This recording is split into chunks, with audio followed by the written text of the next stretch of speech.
para a gente poder começar. Eu vou dar o play.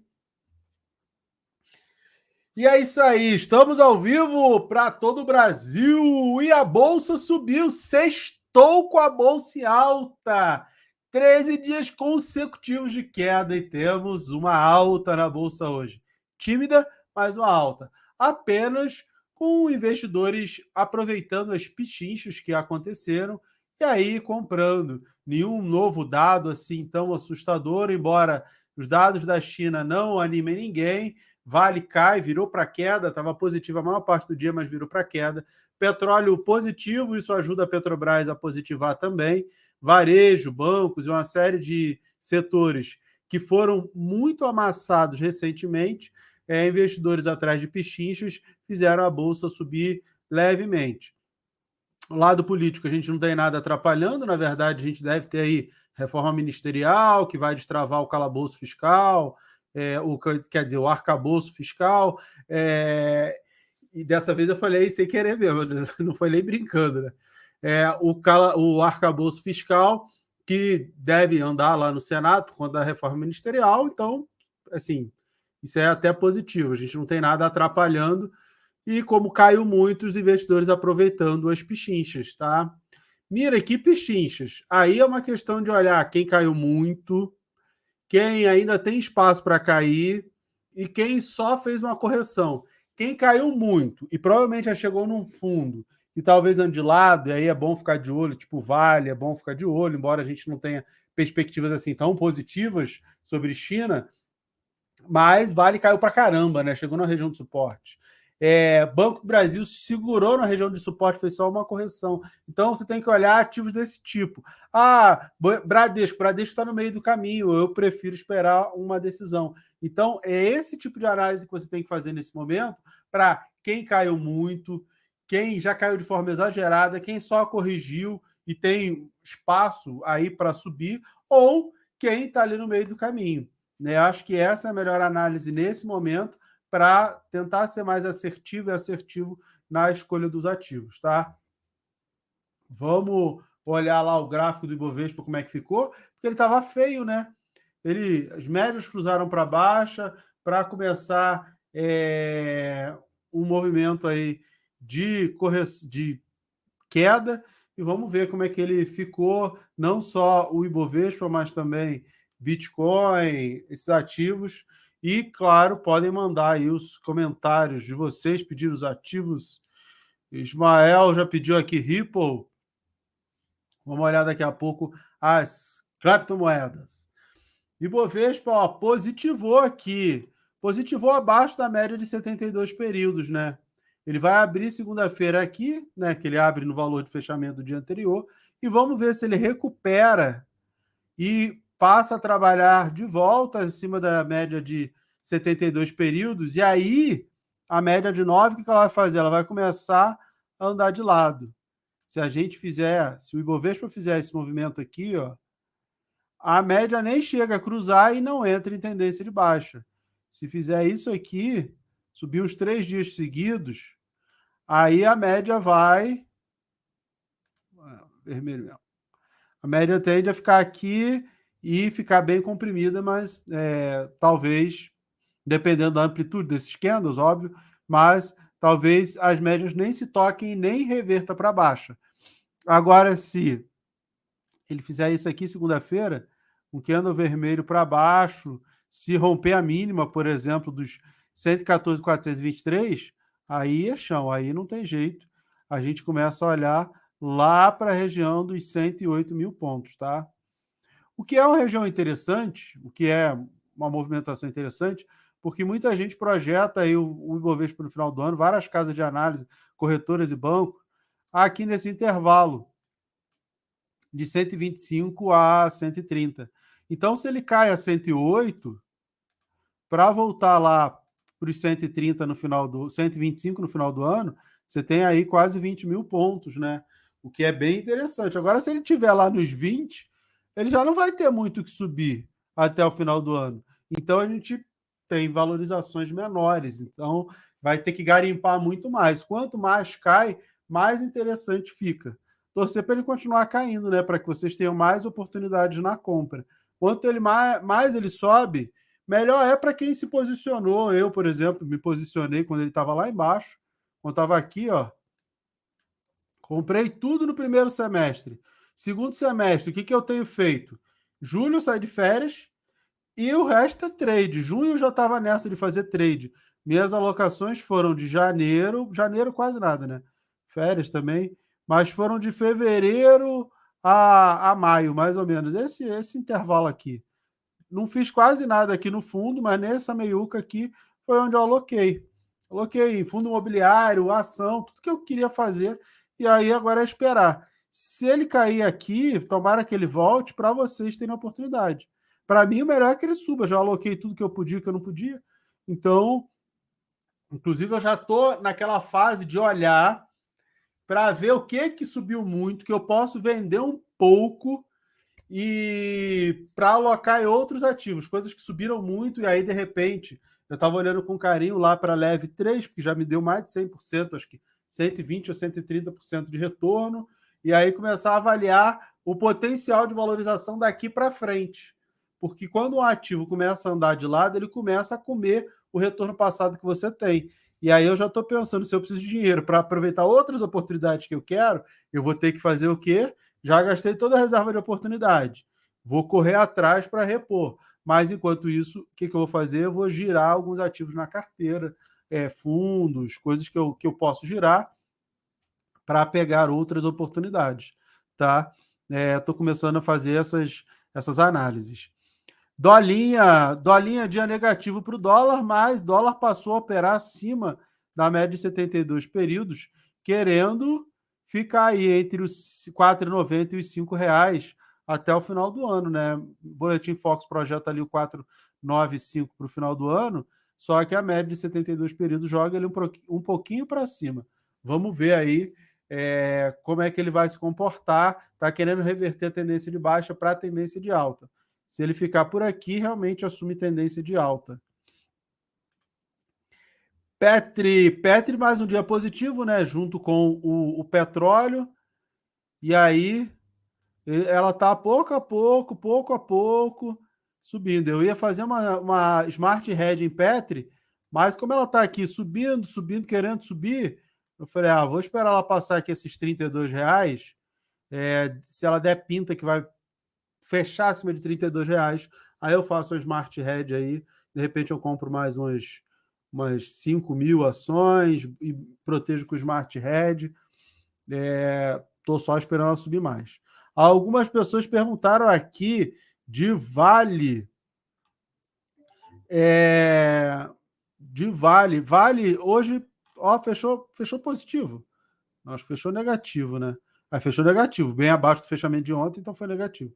O candle pode ser até verde, mas caiu 1,1%. Chegou bem pertinho do preço da Seagull que eu montei em Vale. Então, provavelmente, os prêmios recebidos vão ser bem parecidos com os que eu recebi, tá? Porque mudou, 2 dias, tudo bem que só vai dar na segunda-feira, e aí já é quase uma semana a menos. O tempo, o efeito teta-tempo, ele come prêmio das opções. Porque imagina que é a corrida dos cavalinhos, as opções. Se um cavalinho fica parado, ele precisa correr muito mais para chegar no mesmo lugar. E isso é o efeito tempo, o efeito do teta, né? A grega teta, que a gente vai trabalhar lá no MBA. Inclusive, ainda tem algumas vagas abertas aí para o MBA, vocês ainda podem aproveitar. A gente vai trabalhar isso lá no meu módulo de trade, de análise técnica, trade, de gerenciamento de risco. O tempo ele come o preço da opção. Ele exerce um efeito de reduzir o preço da opção, tá? Ainda mais com esses movimentos mais laterais de sobe e volta para o lugar, você reduz volatilidade, né? Quando você anda de lado, a volatilidade reduz, porque você tem uma aceleração caindo. Aumenta a volatilidade. Quando você começa a andar de lado, você diminui volatilidade. E aí os prêmios, de repente, estão um pouco menores, mas ainda devem estar interessantes para a montagem de Seagull lá em Vale, para quem me perguntou, tá? Hoje foi dia de comprar put de Taesa. Taesa subiu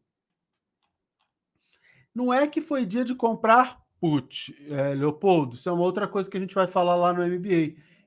Quando você tem aceleração, movimentos fortes, o que você tem?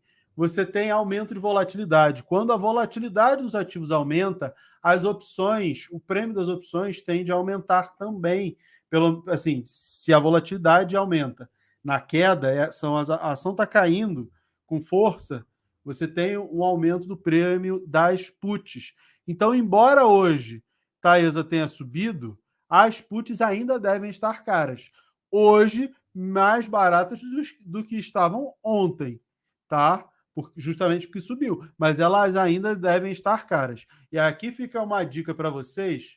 Quando tem aumento de volatilidade, eu vendo opção. Quando eu tenho redução de volatilidade, eu compro opção.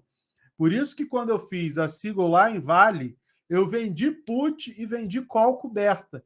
Então foram duas operações de venda, com um prêmio gordo, principalmente da put, estava bem gordinha. Então sobrou grana para eu comprar as calls, tá? Então, como eu fiz duas vendas, em movimentos de alta de volatilidade, é interessante a venda da opção quando você tem redução de volatilidade.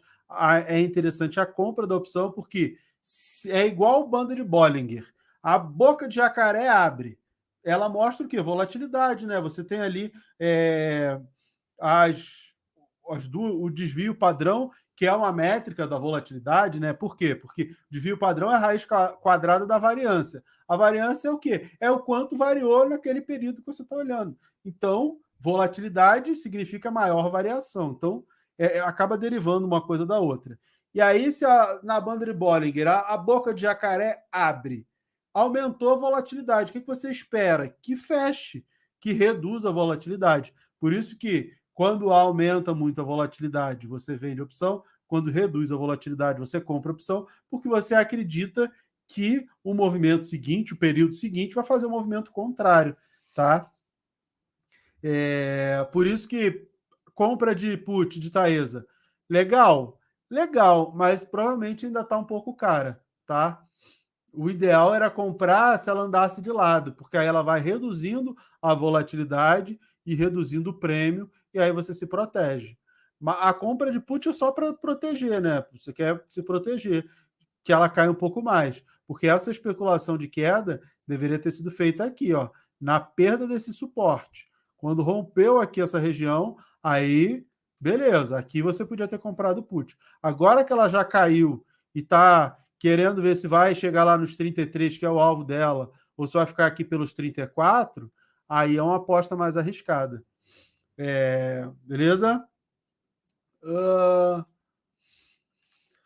Pergunta: tenho Taesa e Neo Energia e gostaria de incluir outra elétrica na carteira de longo prazo, AES, CPL ou outra.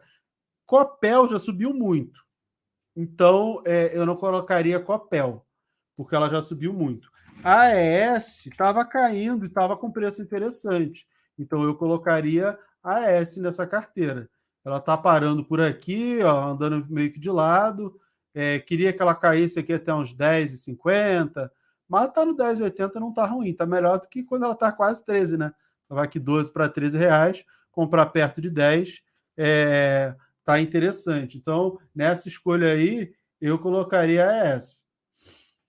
3R Petroleum. Já vou olhar 3R. Não, olha agora. RRRP3. E aí eu volto a olhar os outros ativos. 3R revertendo tendência de alta para tendência de baixa, médias se cruzando para baixo, passa a ter alvo aqui na região dos 29, 30 reais. Deixa eu ver aqui. Ali na região dos 29,50 é alvo para queda de 3R, tá? O que eu espero de 3R é que caia, pelo menos até 29,50. Quais outros ativos? YouTube caindo, continuou com alvo lá no 25,95, nada diferente do que a gente já viu. Esperar que ela continue aqui de fato caindo. Tem a região de suporte lá. Em YouTube, as médias já cruzaram para baixo, né? A gente já tem médias cruzadas para baixo, já tem o ativo entrando em tendência de baixa. A dúvida é, vai de fato cair até aqui ou vai se segurar e andar mais de lado por aqui. O gráfico mostra que ele vai cair até aqui, até que se prove o contrário, tá? Vamos esperar e aguardar, tá? Uma coisa importante que eu queria falar com vocês, cadê o like? Temos aí, juntando os 2 canais, 3 canais, quase 1.000 pessoas. Vamos fortalecer aí nesse like. E se você não votou em mim no Prêmio Best, o link está aqui na descrição. Vota em mim para maior influenciador de finanças. Eu e Natália, vote nos 2. Inclusive, você pode votar em 3. Se quiser dar uma força para o meu amigo William Ribeiro, eu agradeço também. Vote, que eu e Natália, a gente está ali pau a pau para ver quem vai ser o maior influenciador. E aí, se eu for o primeiro na próxima semana, quinta-feira, eu já me classifico direto. Então, preciso muito do seu voto, preciso muito do seu apoio. O link está aqui na descrição do vídeo do meu canal, beleza? Itaú é isso. Itaúsa se segurou aqui na média de 72 períodos, tá? Aqueles ativos mais resilientes. Itaúsa está mais resiliente. Longe aqui das médias cruzarem para baixo e entrar em tendência de baixa. Longe disso, tá? Ainda tem que cair bastante para essa média aqui entrar em tendência de baixa, o ativo entrar em tendência de baixa. Vai se segurar por aqui? Não sei, né? Vamos ver. Vamos ver se ela se segura por aqui. Banco do Brasil. Banco do Brasil também, ó, fez a mesma coisa, corrigiu, médias não cruzaram para baixo, se segurou aqui na região de 72 períodos, na média de 72, e está querendo olhar para cima. Precisa romper aqui os 47, 48 e 30 para voltar a olhar lá para os R$ 52. É outro ativo que eu quero aumentar a posição, mas eu vou esperar ela se definir e aí eu vou entrar com Smart Hedge, porque eu acho muito arriscado simplesmente comprar o papel, está muito alto, então eu só entro protegendo, tá? Bradesco, médias cruzadas para baixo, Bradesco caindo, né? Tem o alvo para Bradesco é voltar aqui na região dos 13,73. Vamos ver se ele vai ou se ele vai querer ficar andando mais de lado. Se ele quiser andar mais de lado, aí vai abrir oportunidade para compra, porque ele vai cair até parar de cair. Tá? E aonde é o parar de cair? Não sei. É ele que tem que me mostrar aonde ele parou de cair. E a partir daí, sim, a gente acha uma oportunidade de entrada, tá? Por enquanto, é só ficar tucaiando ele aí. Vamos ficar na tocaia para ver para onde que ele vai. O IFIX aqui, ó, IFIX tá no seu lenga-lenga de alta, de baixa, hoje caiu um pouquinho, hoje positivou, mas tá indo pouco a pouco. Tem bastante espaço aí para subir o IFIX, né? Tem muito espaço para subir, por quê? Porque para atingir o topo histórico, ele precisa andar mais uns 200, uns 60 pontos. Ele está aí com 3.200, ele precisa ir a 3.263, tá? Ele está com 3.209. Só que se corrigir a inflação, ele ainda vai mais um tanto lá para cima. Então ainda tem espaço, bastante espaço para subir aí o IFIX, tá? Vamos ver que mais. Guilherme mandou superchat. Guilherme, que é da Família, ex-aluno. Obrigado, Guilherme. Deixa eu ver se você mandou alguma pergunta também. Pelo menos não. Ah, tá. Faz tempo que não aparece. Guilherme, que é CNPI. Mais um CNPI by Mira. Tamo junto, Gui.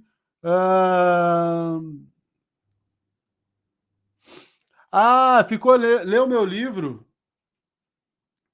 Leu meu livro.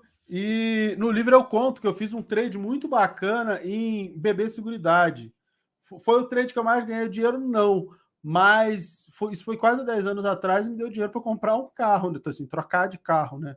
Na prática, eu acho que eu ganhei uns 20, 30 mil, eu não lembro quanto foi, mas eu lembro que eu troquei de carro. Isso, para mim, foi bem significativo.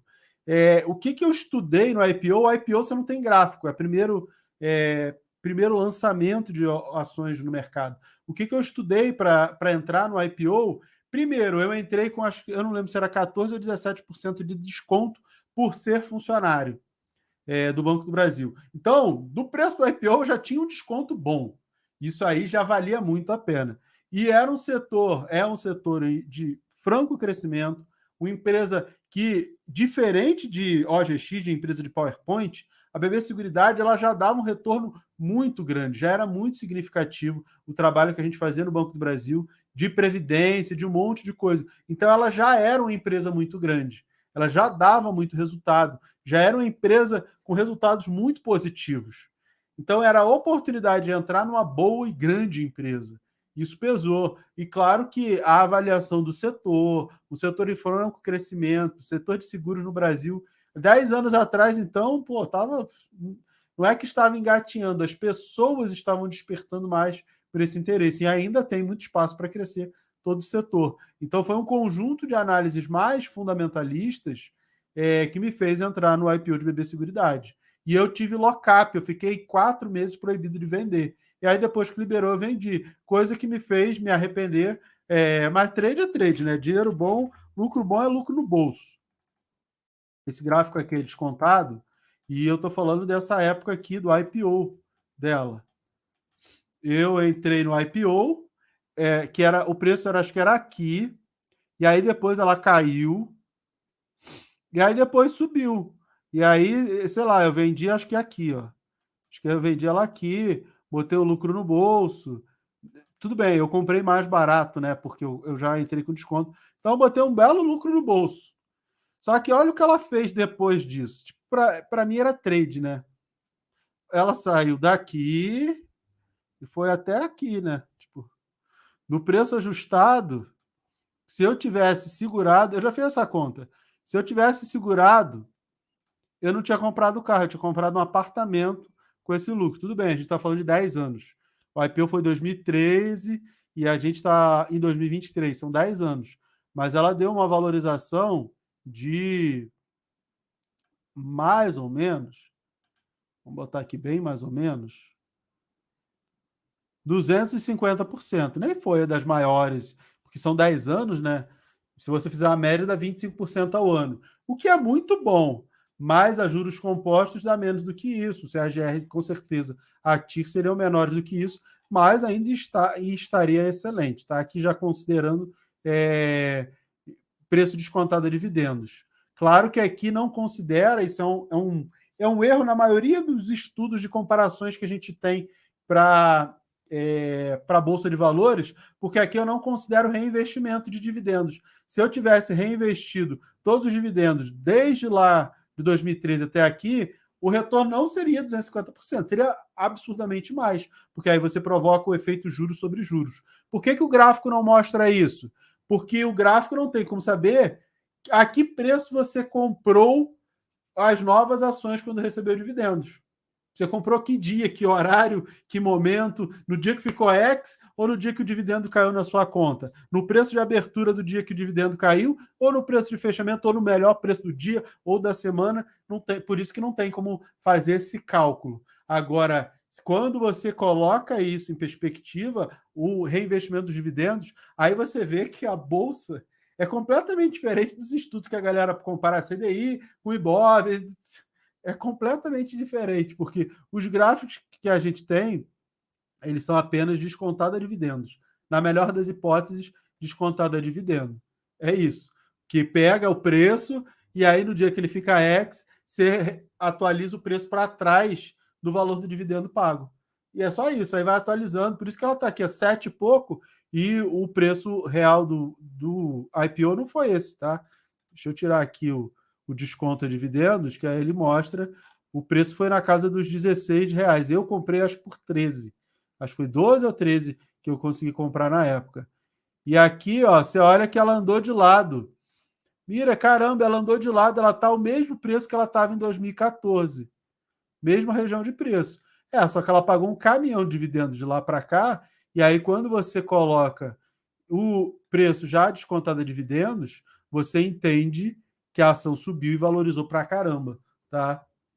Valorizou mesmo considerando desse período aqui, que no gráfico sem desconto, ela estaria no preço atual, essa faixa de preço equivale ali os R$18, R$17 para os 30 que está agora, então é quase 100%, tá? Dos 29, 30, que ela fechou hoje 30,07. Vamos torcer para a BB Seguridade cair para a gente ter oportunidades. Eu estou pensando em montar a posição até por uma questão afetiva, né? Mas assim, eu não tenho o menor apego. Esse foi um dos trades que mais me alegrou, não foi o que me deu mais dinheiro, mas que mais me alegrou, até porque é um negócio de 10 anos atrás. Eu não tinha 10% da experiência e conhecimento que eu tenho hoje, óbvio, e o conhecimento que eu tenho hoje não se compara com o conhecimento que eu vou ter amanhã, porque eu estou em estudo constante. Inclusive, eu quero fazer o mestrado para estudar esses números, reinvestimento e um monte de coisa. Então, eu quero continuar estudando e vou melhorar sempre. Esse é o meu objetivo, né? Sou eu contra eu mesmo todo dia. E aí, eu queria montar a posição em BB Seguridade, só queria que ela caísse mais. Eu sou comprador de BB Seguridade na região dos R$ 27, sem sombra de dúvida, tá? Mas ela está no 29, eu queria que ela caísse. R$ 27 é a região que eu gostaria de comprar. Eu só não sei se ela vai ter coragem de cair até lá. Professor Prio, preço médio em R$ 36. Saio para proteger? Prio. Prio, ela está em clara tendência de alta, ela tem alvo aqui nos 50,49 e ela está no movimento de correção, tá? Tem o suporte da média de 72 períodos aqui, corrigir até a região dos R$ 42 vai ser muito normal. Se você aqui, Aime Lobo, tem uma questão muito de análise. Por que tem uma questão de análise? Por que você comprou? Você comprou no 36, no início aqui, comprou no momento correto, fez o pivô, você comprou no início do pivô, médias cruzadas, tudo aquilo que eu sempre falei na vida. E ela chegou no primeiro alvo. Se você comprou para trade, você podia ter saído nos 41, você não saiu. Ela chegou no segundo alvo, dos 44,63, você não saiu. Aí a primeira coisa que você tem que definir é: comprei para trade ou comprei para investimento? Tipo, eu não sei o motivo que te fez comprar. Se você comprou para investimento e acredita na empresa e no crescimento constante dela, você não tem que esquentar a cabeça. Enquanto ela não perder os fundamentos e você não deixar de acreditar na empresa, você mantém. Se você comprou para trade, ou você segura até ela corrigir na média de 72 períodos e estopa abaixo da média de 72 períodos, ou você se desfaz agora, porque ela está no preço desse alvo aqui, que era o que você já devia ter desfeito lá atrás, que era alvo para alta. Você botaria no bolso esse pedaço aqui. Só que o certo era vender aqui, porque depois você deixava o dinheiro lá no CDI, pegava um mês de CDI, pegava alguma coisa assim. Ou então, se era trade mesmo, e aí você está ali muito trader, sabia o que estava fazendo no trade, que eu acho que não, porque você não vendeu, o que você deveria ter feito? O alvo era aqui. Aí você bota o teu stop atrás do candle que fez essa correçãozinha. Você deixa aqui. Ela subiu, caiu para subir de novo. Aí você bota o stop atrás desse candle. Aí ela andou de lado, voltou a subir. Você sobe o seu stop para cá. Aí ela subiu, caiu, voltou a subir. Você sobe o seu stop para cá. Bota o stop ali muito curtinho. E aí ela caiu, subiu de novo. Você ia trazer teu stop para cá. E aí depois ela caiu, você ia ser estopado aqui em cima. Só que isso é um manejo de risco de quem está no swing trade ali, mas acompanha o papel todo dia, porque já sabe que passou do alvo e quer dia a dia perseguir ali para tentar extrair o máximo. Não me parece que é o seu caso. Me parece que você comprou e tipo, seja o que Deus quiser. Se você comprou para trade, como aqui era o alvo, beleza, você desfazer aqui e partir para a próxima, tá tudo certo. Se você comprou para longo prazo e acredita que a empresa é boa, aí você não vende, né? Você acredita que a empresa é boa, que ela vai continuar subindo no longo prazo e tudo bem. Embora ela seja uma empresa cíclica, porque está voltada ao petróleo, empresa cíclica para carregar para 5, 10 anos é mais complicado, mas Prio ela tem um nível de eficiência muito interessante e muito grande. Aí é uma questão de você avaliar. Uma outra coisa que você pode fazer é esperar aqui, ó, a média de 72 períodos, esperar que ela caia até aqui, se segure e volte a subir. E aí, só abaixo da média de 72 períodos, você estoparia, tá? É uma decisão muito pessoal e depende daquilo que te motivou a fazer o trade. Como eu não sei o que te motivou, é difícil dizer, ó, é isso. Mas eu acho que você tem essa possibilidade de estopar ou agora, ou abaixo da média de 72 períodos, se for trade, ou então, se é para longo prazo, se acredita na empresa, não tem que se preocupar em estopar. Beleza? Compara com o preço do petróleo Brent. Eu estou sem o gráfico do Brent aqui. Seria interessante. É um estudo bem interessante, mas o Brent ele está mais de lado. A Prio conseguiu subir mesmo com o petróleo Brent caindo como ele caiu nos últimos meses, tá? Por conta de toda a eficiência e qualidade de PetroRio. Por isso que você também tem que analisar a empresa. O que te fez investir nela, se é a qualidade da empresa ou só a variação do preço do petróleo. Júlia, que é aluna do MBA, se não me falha a memória. Esse nome não me é estranho. Não sei se como ver o gráfico de roxo 34. Tem sim, ó, porque é BDR, né? Roxo 34, assim, tem, só não tem o que ver, né? Que é o gráfico do Nubank, roxo 34. Era NUBR 34. A NUBR 34 ainda é cotada? Não. Esse aqui morreu. Vamos lá. Roxo 34. Nubank Holding. Não tem muito o que ver, não. Lá, 5,56. Vamos ver como é que estava a NUBR 34 para tentar juntar as duas coisas, né? O que, assim, juntando uma coisa com a outra, tentando ter um gráfico ali com o mesmo histórico, Nubank ainda está nesse movimento de lateralização. Ela deve estar por aqui, né? 6 e pouquinho que estava lá no gráfico. Ela está nesse movimento de lateralização aí, embora tenha melhorado seus resultados, o que era de se esperar. Eu falei disso quando ela estava aqui, que era uma promessa aí da direção da empresa, e eles estavam realmente melhorando, conseguindo capturar melhores resultados sobre a sua base, monetizar melhor a base, cobrando, spreadando em cima da cabeça dos clientes, o que é normal, que é o que o bancão faz, e que Nubank tem feito isso justamente para aumentar os seus lucros, e era completamente esperado.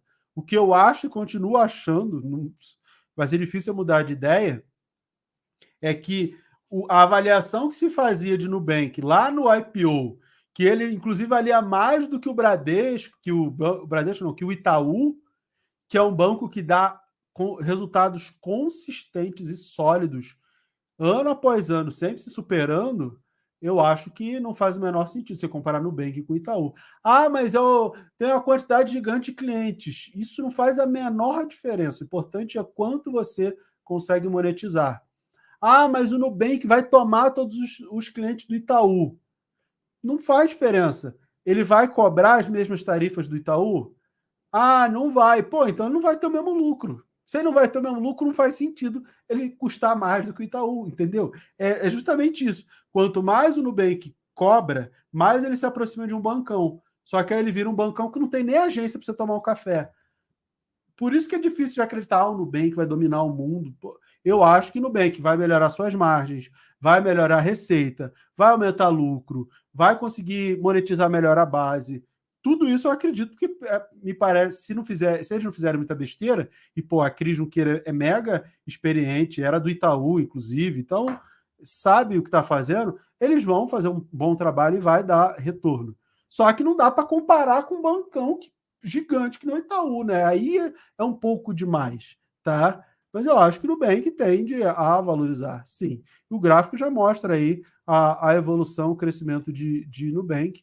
Por enquanto, o roxo só tem meia dúzia de dias, não dá para ver, mas juntando um gráfico com o outro, tá meio que andando de lado por enquanto, tá? Fala sobre Mitre. Mitre, Prio, eu já falei, Mitre caindo aí, né, junto com o juro futuro que subiu. A gente teve alta aí dos juros futuros. Mitre caindo, depois de uma alta gigante, né? Subiu 4, 5 meses seguidos, corrigiu um pouquinho, é natural. O que fica feio é que ela passou a trabalhar abaixo da média de 72 períodos. Se ela continuar aqui embaixo, as médias vão cruzar para baixo e a gente vai ter uma reversão de tendência de alta para tendência de baixa, tá? Vamos ver o DI 25. Ó, subiu alguns dias aí, foram justamente os dias que Mitre caiu. Mas a tendência do juro futuro ainda é de queda, né? É só olhar o gráfico aqui, ó.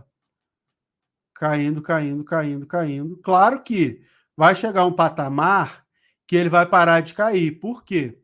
Porque isso aqui é a aposta da Selic em janeiro de 2025.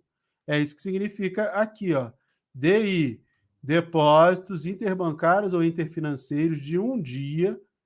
E o certificado, quando os bancos fazem esse depósito, gera um certificado. Aí você tem certificado dos depósitos interbancários de um dia. O tal do CDI. O CDI é o certificado quando é feita uma operação lá no DI. Tá? De um dia, letra F é janeiro do ano de 2025. Então, o DI 2025 ele não vai chegar a 8%. Não é que não vai chegar. Ninguém acredita que a Selic lá em janeiro de 2025 esteja. Eu acho que o 8, eu não lembro. Se ela termina o ano. Não, não termina o ano de 2024 em 8. Acho que o mercado está apostando em 9,5, uma coisa assim. Não vai chegar aqui, não vai chegar aqui. 9,5 de repente chega, mas aqui embaixo, 8 e pouco, não vai cair tudo isso, tá? Não vai. Ele tende a ir a cair, mas não vai derreter. Cada vez ele vai andar mais de lado e cair menos. Por quê? Porque já caiu muito, tá? Você pode achar que o Brasil vai virar, sei lá, primeiro mundo, e lá em 2027, 2030, 2000 sei lá quando, vai estar muito baixo. Agora, um tiro curto de um ano e pouquinho, é muito difícil acreditar que a Selic vai cair pra caramba, tá? Mitre, deixa eu ver o que mais. Neco Braga, deixa eu ver o que o Neco falou aqui. Vocês estão entendendo tudo que eu estou explicando? O giro ele é sempre um pouco de aula, né? Sempre a ideia é sempre falar um pouco. Vale a pena vender a subscrição de VISC? Isso é uma pergunta muito importante e que serve para todo mundo. Eu nunca vendo uma subscrição. É muito, muito difícil eu vender a subscrição. Por que é muito difícil eu vender a subscrição? Porque se a subscrição ela é interessante ao ponto que tem um monte de gente querendo comprar, ela também é interessante para mim, para subscrever. Então, subscrição de fundo imobiliário, dificilmente eu vendo. Muito difícil. Ah, Mira, mas eu não tenho dinheiro para entrar na subscrição. Tem sim, vende um pouco das cotas que você tem. Depois, espera ficar X direitos, né? Depois que ficou X, você vende um pouco das cotas que você tem para pagar a sua subscrição. Então, eu não vejo muitos motivos em vender direitos de subscrição, tá? Se você acha que vale a pena a subscrição, você exerce o direito. E se tem gente querendo pagar caro nesse direito, é porque ele vale a pena. Então, é mais fácil exercer do que vender, tá? Eu sempre prefiro exercer do que vender, principalmente quando é um fundo que eu quero me posicionar nele. Eu tenho VISC, não teria nenhum problema em aumentar minha posição sobre ele, tá? Gosto do fundo, acho interessante, então não vejo nenhum problema em aumentar a posição no VISC, tá? Vale a pena S? Anderson, sim. Gosto e já até falei dela aqui, eu acho que vale a pena sim, tá? Se a SNA está interessante para fazer uma sigla, CS, não, CSNA. Tem CSNA e tem CSAN, né? Então, aí você fica... Está interessante para fazer uma sigla? Tá, porque ela está bem na base da consolidação, né? Só que é melhor botar até essa linha um pouco mais para baixo, porque ela está mais aqui. Está interessante? Está. Para comprar call, está. Para fazer sigla, está também. Pensando que ela vai voltar aqui, ó. Então, qualquer coisa aqui no meio do caminho para travar de alta com call, tá valendo. Tá? Hoje ela subiu, então a sigla ficou menos interessante. No dia de ontem teria sido melhor para montar. E se der errado, aí você pode esperar que ela caia até aqui, você vai rolar a put, né? Compra a put do exercício que você fez e vende do exercício seguinte para ver se ela para de cair e você não é exercido. Mas está interessante sim, se a SNA está interessante para uma sigla.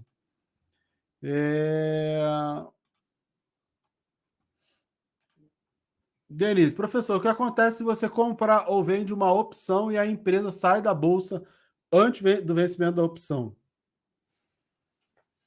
Boa pergunta, eu nunca vi isso acontecer, porque é muito difícil a empresa sair da bolsa. É muito, muito, muito difícil, tá? É muito difícil. Eu não lembro de nenhum caso desse, porque é muito difícil a empresa fechar o capital. Mas geralmente, quando tem esse movimento de fechar capital, você tem um prazo bem grande. E a liquidez das opções ela é para tipo 1, 2 meses. Então dá tempo tranquilamente da bolsa encerrar os vencimentos longos, não deixar operar, para que todo mundo opere o vencimento curto ali e acabe as opções e a empresa de fato feche o seu capital. Eu nunca vi, Denise, acontecer, pelo menos eu não me lembro aqui, porque, tipo, quem fechou capital a múltiplos há não sei quantos anos atrás, agora a empresa lá de energia, que eu esqueci o nome, que eu vendi tudo, mas é um processo, ela anuncia que vai fazer, de fato vai fazer, não sei o que, ela tem um prazo para tudo isso, e a partir disso, depois pode ter um martelo que vai fazer o fechamento de capital, tem que fazer uma OPA para poder fazer esse fechamento de capital, é uma das OPAs obrigatórias, que é uma oferta pública de aquisição, é OPA obrigatória quando você tem, isso é questão de prova do CNPI, quando você tem fechamento de capital, então ela tem um prazo para fazer isso e a bolsa também tem um prazo para encerrar os exercícios das opções, tá?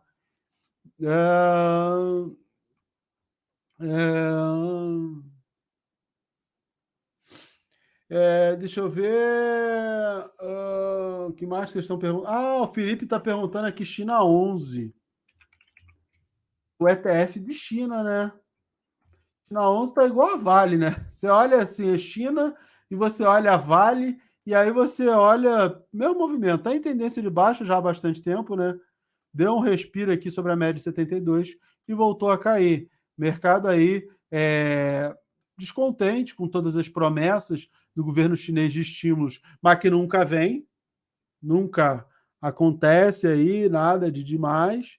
Então, nunca vem claramente, pelo menos não tem vindo, e isso tem deixado o mercado cada vez mais descontente desse movimento. E a China está caindo, o ETF de China, o China 11 está caindo, tem alvo lá no 5,24, tá?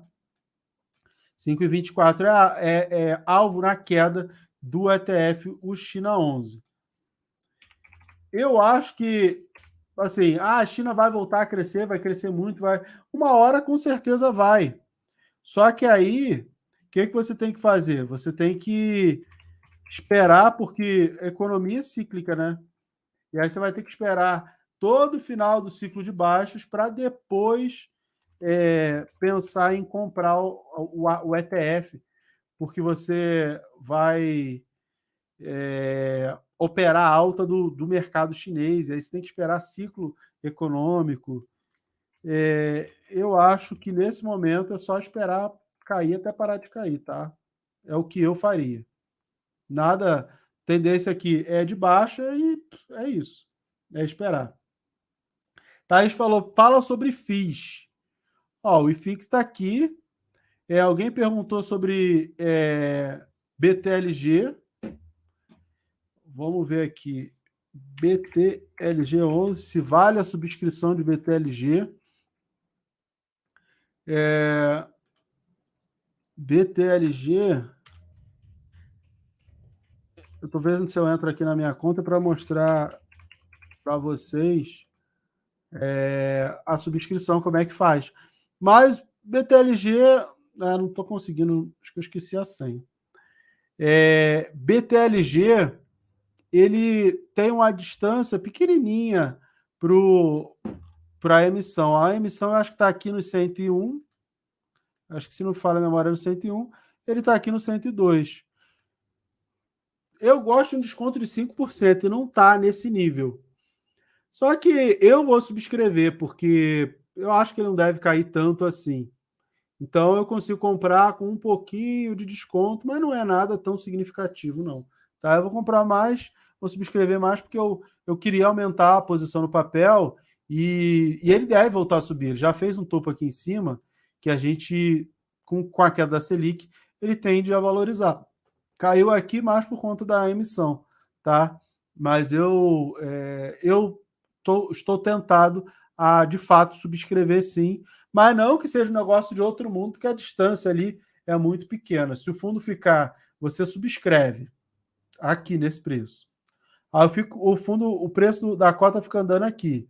Ah, Mira, mas vai ter, sei lá, uns R$ 2 de diferença. Tá bom, mas se ele levar 2 meses para integralizar as cotas, é 2 meses que você perde, ou tem um dividendo aí, pode ser menor, 3 meses aí, e aí de repente vai ficar uma coisa pela outra, tá?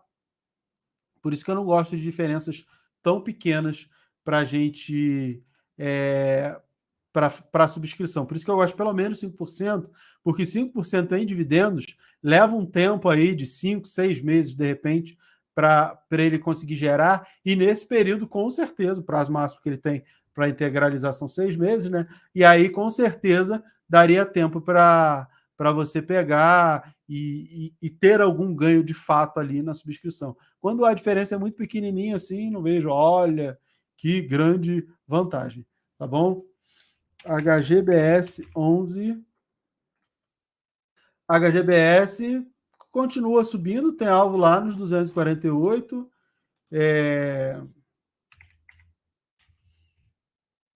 Vou até mostrar uma coisa para vocês.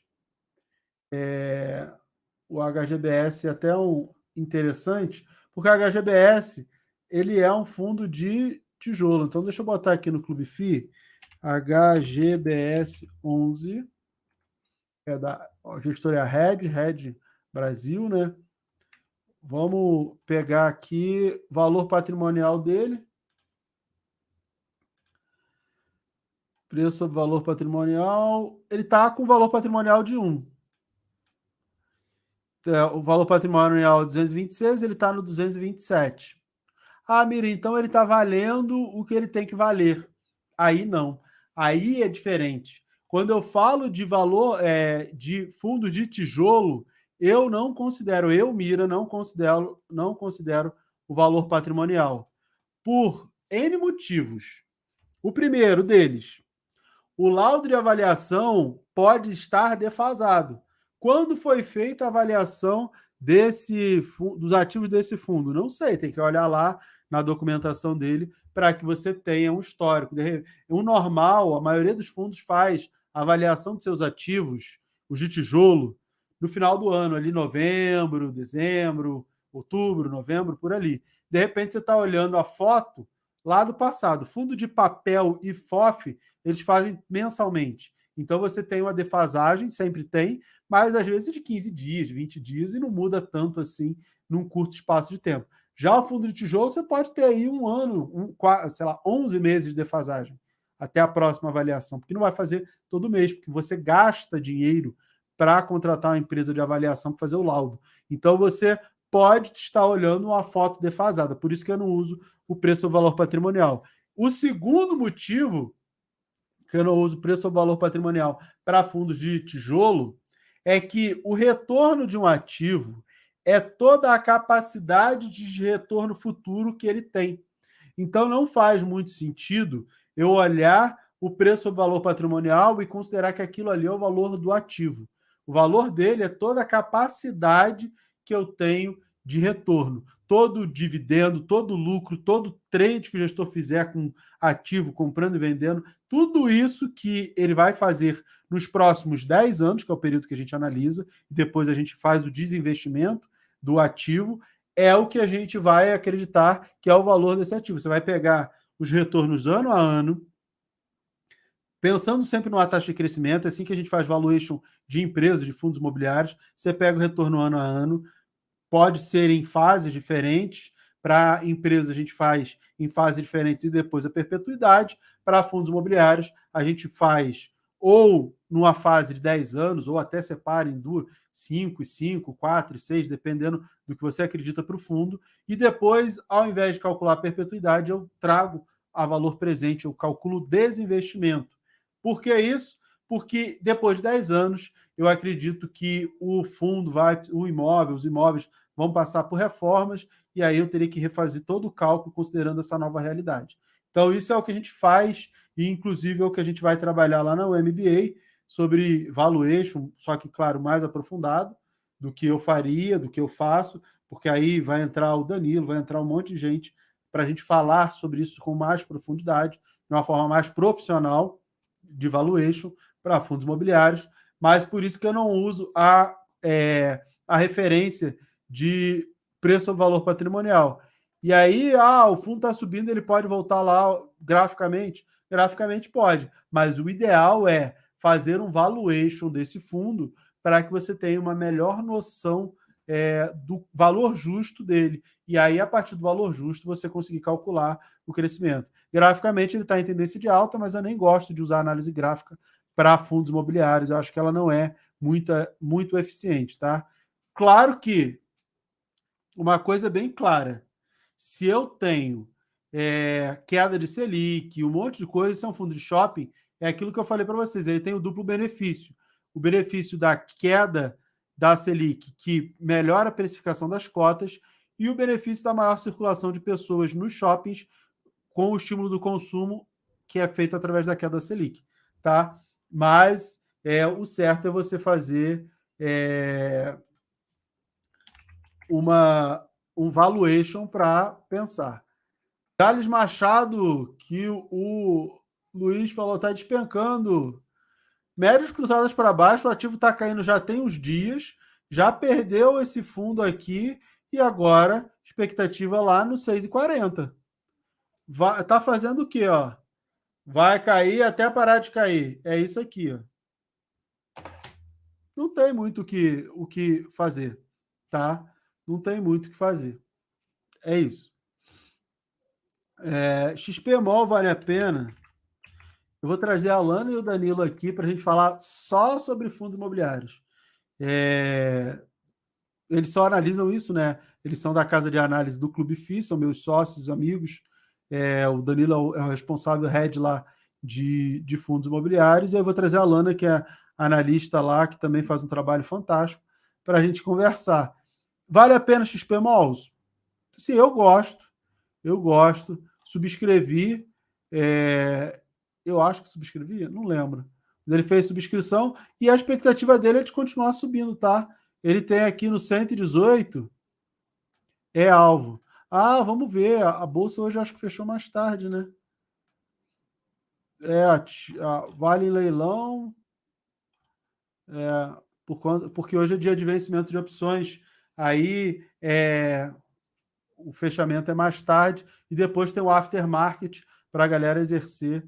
Gosto do XP Malls, acho que ele tem espaço para subir, como todo fundo de tijolo. Vou deixar até aqui o topo histórico dele, como referência lá, 118,92. Ele está lá no 108. Se olhando graficamente, ele tem espaço para subir, mas é aquilo que eu falei, não gosto muito de análise gráfica para fundo imobiliário. AR11. A R11 tá subindo, tá lá, tá pouco a pouco, tá indo. Eu desfiz minha posição aqui. Inclusive, eu botei o ativo em leilão. Quando eu vendi, o ativo entrou em leilão, porque eu botei uma posição grande. Ele entrou em leilão. Miri, depois ele subiu. Tá bom, mas eu comprei outros ativos que subiram muito mais. Então, de boa, tá? Assim, nem vejo motivo para ele subir tanto, porque ele é mais voltado a IPCA. Então, mas, graficamente, ele tá subindo, expectativa, tá?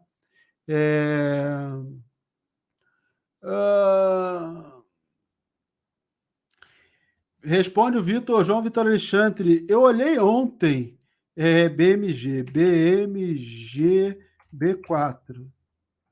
Eu olhei ontem. Continua em tendência de baixa, já atingiu o alvo dos 100%, e agora o alvo é 2,14 na queda, o que eu espero que caia até 2,14. BMG é isso. É isso. Trade de valor em BBCA, já passou a hora? Já passou a hora. Por que já passou a hora? Porque eu, por exemplo, falei, quero comprar, né? Quero comprar quando cair por aqui. A tendência de baixa foi aqui, ó, na perda no cruzamento dessas médias, na perda desse suporte. Aí você podia ter vendido aqui, comprava por aqui, quando ela voltou a recuperar, e você, putz, tá fazendo novos topos, volto a comprar e fico só com um pedacinho de ganho. Agora ela está lateralizando.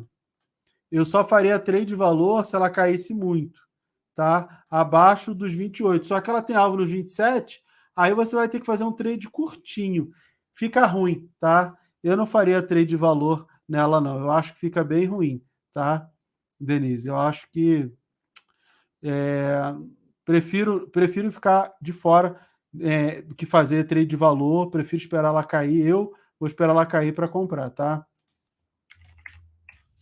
Elect 6, Eletrobras, também tendência de baixa, médias cruzadas para baixo, tem alvo aqui na região dos 35,61, 35,70, é alvo na queda de Eletrobras, Elect 6, tá? É o que a gente espera para esse ativo, tá?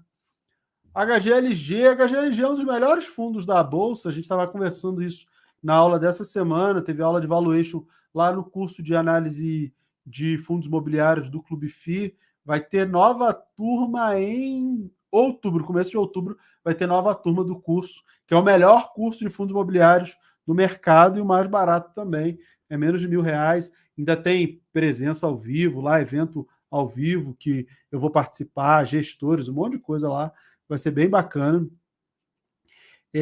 A gente estava falando justamente do HGLG, que a análise do HGLG, o valuation dele, não é um valuation tão fácil. Por quê? Porque o fundo, o gestor consegue dar muito retorno vendendo ativos, reciclando o portfólio. E aí você tem que estimar se ele vai continuar conseguindo fazer isso ao longo dos próximos anos ou não, porque isso interfere completamente no preço que você aceita pagar. Então, diferente de outros fundos de logística que não tem essa característica de dar tanto retorno ao cotista, o HGLG tem, e isso muda bastante a percepção de valor do fundo. Para mim, é um dos melhores fundos da Bolsa, o HGLG, só que ele vai continuar sendo melhor eternamente? Não sei, por enquanto é. O Credit Suisse quer vender a Reding Grifo, né? O UBS que comprou o Credit Suisse quer vender a Reding Grifo. Será que quem comprar vai continuar com o mesmo time de gestão? Vai continuar sendo um bom trabalho? Não sei. Mas o HGLG é um excelente fundo, tá? Natura, NTCO 3, Natura continua em tendência de alta, tá? Reverteu tendência de baixa para a tendência de alta, deu uma corrigida, segurou, deu uma outra corrigida, tem que romper a máxima de hoje para voltar a olhar aqui para a região dos 18,41, tá? Mas está em tendência de alta. Espero que o que a gente espera, ela caiu para caramba, tendência de baixa até aqui, aí aqui ela começou a lateralizar e depois firmou essa alta. Então a gente está no início de um movimento aí que vai ser muito favorecido pela queda da Selic. Acho o ponto de Natura interessante, mas seria bom ela romper a máxima de hoje, tá? Para ficar mais clara.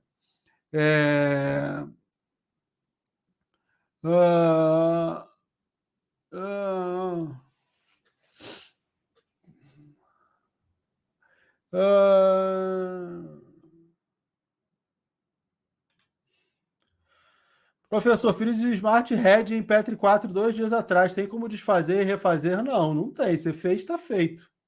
Você fez, está feito. Mas não vai fazer muita diferença, não. Você tem uma margem muito grande e não dá para pegar, ficar, cada vez que o preço sobe um pouquinho, eu desfaço a Smart Red. Eu fiz Smart Red em Petri aqui, ó. Aqui, eu não lembro se foi aqui ou aqui. Aqui, nesse nível de preço aqui. E ela subiu para caramba, inclusive já atingiu a barreira de cima. Vou ganhar só um trocado aqui lá no fechamento sei lá, ainda deve ter uns 9 meses faltando. Vou ganhar só essa diferença, ela vai estar lá em cima? Não sei. Só o tempo vai dizer, mas isso aí é normal. Eu estou querendo fazer mais, por isso que eu não fiz uma posição grande, porque se ela subisse mais, eu faria mais uma posição, e aí eu continuo ganhando. Mas você não pode chegar e desfazer. Não é que você não possa, você pode. Só que o market maker, que é quem vai dar liquidez nas opções, vai perguntar qual o volume que você vai fazer. Se você fechar um volume grande, beleza, você consegue ir lá e desfazer a posição sem problema algum. E provavelmente você vai perder dinheiro, né? Porque você está desfazendo o negócio no meio do caminho. Deve ter algum débito para você ali. Agora, se você tem uma posição pequena, aí não tem o que fazer. O market maker não vai querer fazer alguma coisa para você só porque você quer desfazer, sei lá. E o que é uma posição pequena? Abaixo de 10 mil, abaixo de 20 mil, já é uma posição pequena, tá? Não é uma posição tão significativa, tá? Carlos, ainda consigo me inscrever no MBA? O link está aqui na descrição. Consegue sim, ainda tem algumas vagas. Ontem teve a primeira aula ao vivo, que foi aula de psicologia com a Ellen e com a Dai, que é psicóloga. Então foi psicologia nas finanças, uma explosão de conhecimento assim. Eu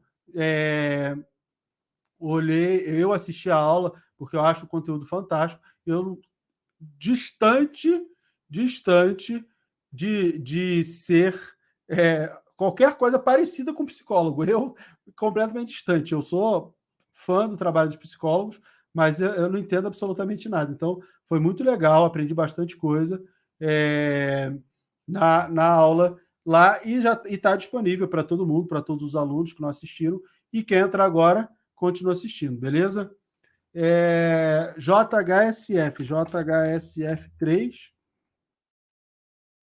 JHSF também se segurando, igual a gente viu o Mitre, né, fazendo o mesmo movimento. Subiu para caramba e agora corrigindo. Será que ela vai se segurar aqui ou vai testar o fundo lá nos 4,30 ou vai testar a região dos 3,80? Seria bom que ela testasse a região dos 3,80, que aí eu comprava ela, porque ela ainda está acima do meu preço médio, né? Se ela cair mais, fica mais bacana, mas a expectativa é de alta, tá? MGLU3, Magazine Luiza. Magalu. Subiu, caiu, subiu, ou seja, andou de lado, né? Ficou aqui de ladinho.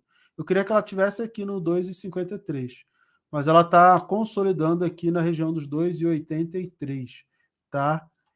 Consolidando. Eu vou montar uma posição em Magazine, eu vou montar uma operação em Magazine Luiza, pensando na alta, não sei, talvez uma Smart Up, ou talvez até uma Smart Hedge para me proteger de quedas. Mas vai ser algo pensando mais na alta, tentando dobrar a alta, ou montar um Buster, para quem quer montar na mão, fazer um Buster, mas eu vou fazer pela alta, pela mesa de operações, eu quero uma operação para 6 meses a um ano. Então, fazer um Buster aqui na mão, você tem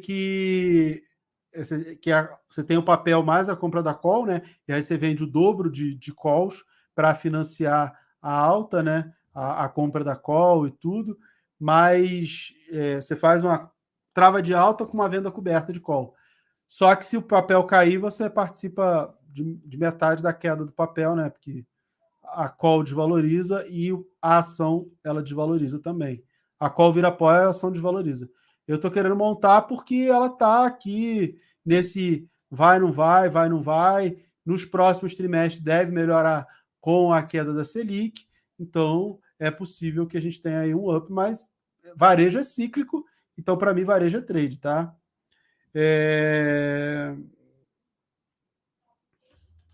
Meu livro está na Amazon. Está na Amazon tanto na versão PDF, para quem mora fora do Brasil, e aí é complicado o envio, e tem o físico também na Amazon, e também já está nas livrarias. Então você pode ir lá na livraria lá e pedir, tá? VEG3. VEG3 caindo, né? Caindo, tem alvo nos 34,92. 34,92 é alvo da queda de VEG, tá?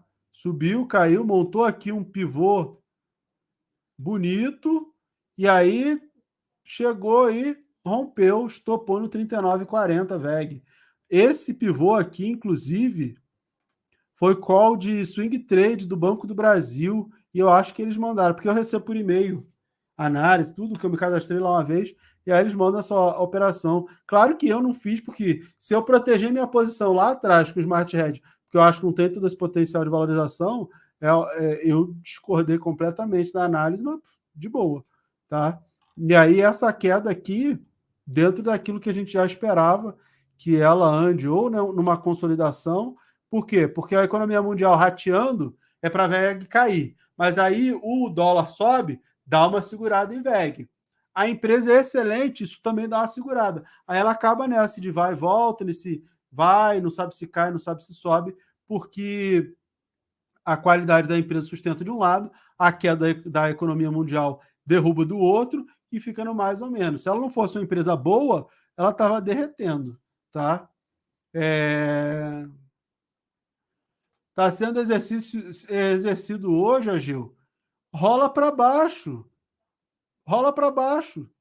Não precisa ser exercido na put. Rola para baixo. Por quê? Porque se você for exercido, rolar para baixo a put, e você for exercido, o que você faz? Você vai acabar sendo exercido num preço mais barato. Claro que num volume um pouco maior, mas aí ficaria mais barato. E quanto mais cai, mais difícil continuar caindo. Tá? Galera, por hoje é só. Sextou, bom final de semana para todos e todas vocês. Vote em mim lá no Prêmio Best, estou concorrendo, preciso do apoio de vocês. Essa última semana é super decisiva. Se eu tiver em primeiro de todos, classifico direto para janeiro. E aí eu conto com o apoio, com a torcida e com a força de vocês para isso. As últimas vagas para o MBA ainda estão disponíveis, tá? Bota aqui nos comentários quais ativos vocês querem para o giro de segunda-feira, que segunda-feira tem mais giro. Tá bom? Beijos, bom final de semana e até a próxima. Tchau, tchau.